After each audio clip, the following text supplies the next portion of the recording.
বিচার অবিলম্বে করতে হবে এবং দেশব্যাপী যে অরাজকতার পরিস্থিতি তৈরি করা হচ্ছে সেই পরিস্থিতি থেকে বের না হয়ে আসলে বাংলাদেশের প্রত্যেকটা জেলায় প্রত্যেকটা উপজেলায় সাধারণ মানুষরা আবারও আরেকটা জুলাই তৈরি করার জন্য প্রস্তুত। আবু সাঈদ মুক্ত, শেষ হয়নি যুদ্ধ। আবু সাঈদ মুক্ত, শেষ হয়নি যুদ্ধ। আমার ভাই রক্তলাল, সেনাবাহিনী কোন শেখের বল, সেনাবাহিনী কোন শেখের বল, আমার ভাই রক্তলাল। আবু সাঈদ মুক্ত।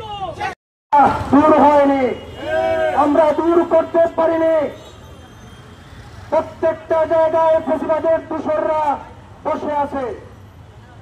তাই আমরা ইন্টারিম গভর্নমেন্টকে বলে দিতে চাই, আপনাদের ব্যর্থতার কারণে, আপনাদের দুঃখের কারণে কালকের এই হামলা হয়েছে।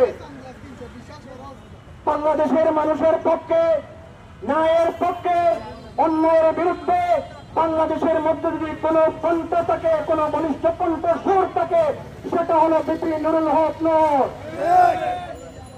বিপি নুরুল হক নূর কালকে আহত হয়েছে, আইসিইউতে আছে। আমাদের বুক ফেটে যাচ্ছে। আমরা সরকারকে বলে দিতে চাই, আমরা কিন্তু পরে ঘরে বসে থাকবো না।